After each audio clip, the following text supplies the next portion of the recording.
So a lot of people probably heard the news that there was this 24-year-old player on the Cowboys, and he was crushing it. He just scored a touchdown last week, and there was some stuff going on in his life that apparently not many people knew about. And he unfortunately only saw one way out, and he ended up tragically taking his own life. And I know there's a lot of high school kids out there, college kids that follow me, and there's this rhetoric going around that no one really cares about your problems or cares about you other than yourself.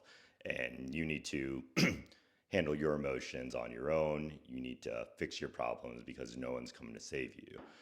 And I think that's kind of misguided. I mean, obviously, there's people's parents, but parents aren't always the best. And there's your significant other, but a lot of people don't necessarily get with their significant other because of the emotional support they're going to leave. That's not why a lot of people fall in love.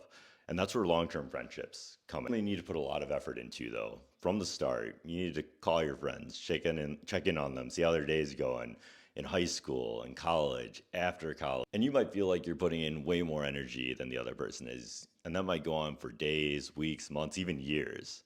And some of those friendships that you're putting more effort than the other person is, they might fade away. But there are some friendships that will make it through, that will put down deep roots. And at some point, the energy will be reciprocated. They're going to be the friendships that are your rocks when things aren't going well in your life, when you can bounce ideas off of your friends about your concerns about yourself, about your family, your loved ones, your job.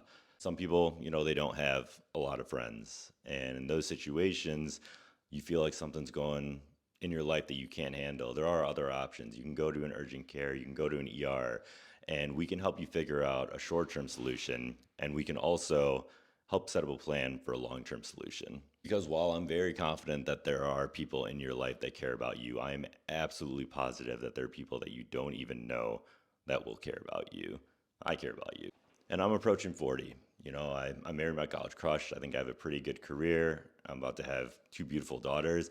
But in my opinion, the biggest metric of success over financial metrics, relationships, anything like that is long-term friendships. If you have long-term friendships, you are successful in life. Remember, if things are going well in your life, check on your friends. Make sure they're doing okay. It can make all the difference.